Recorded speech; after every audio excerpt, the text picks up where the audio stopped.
देखो बच्चों, अब हम करेंगे क्वेश्चन नंबर 12। ठीक है, बड़ा इंटरेस्टिंग एक क्वेश्चन है। ठीक है, एक विलेजर है इतवारी, ठीक है, उसके पास एक प्लॉट है। ठीक है, क्वाड्रिलेटरल फॉर्म में एक प्लॉट है। देखो ABCD। ये कह रहे हैं कि जो ग्राम पंचायत है उन्हें जो एक हेल्थ सेंटर बनाना है। तो भाई वो इसके पास आए, इतवारी के पास, उन्होंने कहा कि तुम हमको अपना थोड़ा सा लैंड दे दो, जितना तुम दोगे हम तुम्हें वही दे देंगे, उतना ही वापस करेंगे। तो उसने बोला कि ठीक है, जब आप मुझे वापस करना तो ऐसे वापस करना जो मेरा प्लॉट बचेगा वो एक ट्रायंगुलर फॉर्म में आए। ये उसने तो बोल दिया, लेकिन इसको इम्प्लीमेंट कैसे करेंगे? तो चलो अब तुम लोग भाई मैथमेटिशियंस हो, तुम ही लोग तो बताओगे। ठीक है, चलो क्या करेंगे हम यहाँ पर, सबसे पहले BD को ज्वाइन करा। ठीक है, अब मैं देखती हूँ कि अगर मैं यहाँ पर एक लाइन ड्रॉ करती हूँ through A parallel to BD, ठीक है, और वो AC को मीट करेगी किस पॉइंट पर? इस पॉइंट का नाम लिख लो E। कुछ नहीं करा हमने, AE ड्रॉ करा पैरेलल टू BD। ठीक है, क्लियर है? अभी अपना कंस्ट्रक्शन लिख लो, फिर आगे समझाते चले जाएंगे। ठीक है, draw AE parallel to BD। ठीक, सही है। दूसरी बात क्या करी हमने? ज्वाइन कर दिया हमने BD को। ठीक, अब देखो बच्चों, अगर मैं ये कहती हूं इन दोनों लाइंस को ड्रॉ वो ज्वाइन कर दो। ठीक है, ये इंटरसेक्ट कर रहा है समझो पॉइंट O पर। ठीक है ना? अब देखो बच्चों, यहां पर क्या है, तुम्हारे पास एक कोरिलेटर फॉर्म हो गया ABDE। ठीक, अब अगर वो AOB यहां से उठा के दे दे, AOB उसने उठा के ये प्लॉट अपना दे दिया। ठीक है, तो उसको जो है गवर्नमेंट EOD वापस कर दे। ठीक, तो ये तुम्हारे पास कैसा बन जाएगा? EBC प्लॉट बनेगा जो एक ट्रायंगुलर है। ठीक है, लेकिन तुम्हें क्या शो करना है कि ये जो लैंड है वो इसके इक्वल है। हमें इक्वल ही तो लैंड चाहिए, तो अब वो कैसे शो करेंगे? ठीक है, तो देखो हम क्या लिख सकते हैं, दैट ट्रायंगल AEB, कौन सा ट्रायंगल होगा? AEB। ठीक, एंड ट्रायंगल, एक ये वाला ले लो, एक ADE ले लो।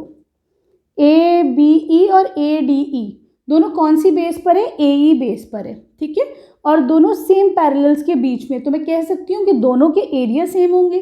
ठीक है, तो देखो ये दोनों triangles are on same base. ठीक है, क्या है बेस का नाम? AE, and between same parallels. Parallels बताओ, AE एंड BD। ठीक है, तो इसीलिए हम कह सकते हैं that area of triangle AEB is equal to area ADE।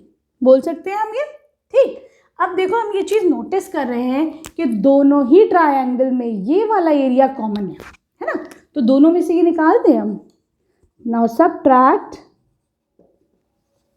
AOE from both the sides. तो देखो क्या बचेगा हमारे पास? Area AEB minus area AOE। ठीक है, ऐसे यहाँ पे क्या बचेगा? ADE minus area AOE। ठीक है, अब देखो इस वाले ट्रायंगल में से ये निकालो तो क्या बचेगा? Area AOB। ठीक, ऐसी इस वाले ट्रायंगल में से ये निकालो तो क्या बचेगा? एरिया EOD, है ना? ठीक है, तो देखो हमसे यही तो हमें प्रूफ करना था कि ये दोनों एरिया सेम है। ठीक है, तो क्या करेगा पंचायत, क्या करेगी ग्राम पंचायत? ये वाला पोर्शन ले लेगी। ठीक है, तो हम लिख सकते हैं, इसको लिख दो, ये वाला पोर्शन ले लेगी, है ना? तो मैं इसे इधर लिख लेती हूँ।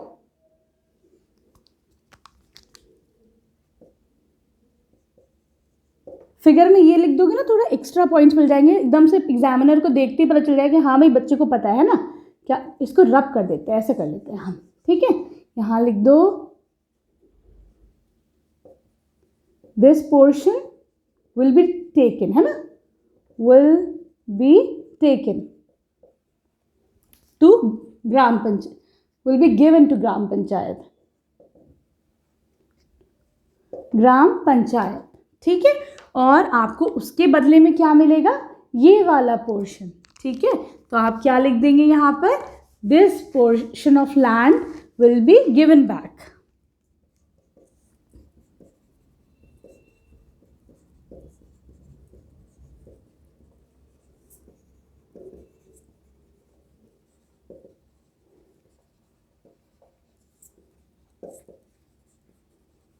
This portion of land will be given back to Itwari, ठीक है। आई होप ये समझ में आएगा, बड़ा आसान सा था। अब आ जाओ तुम इसकी क्वेश्चन नंबर 13 पर।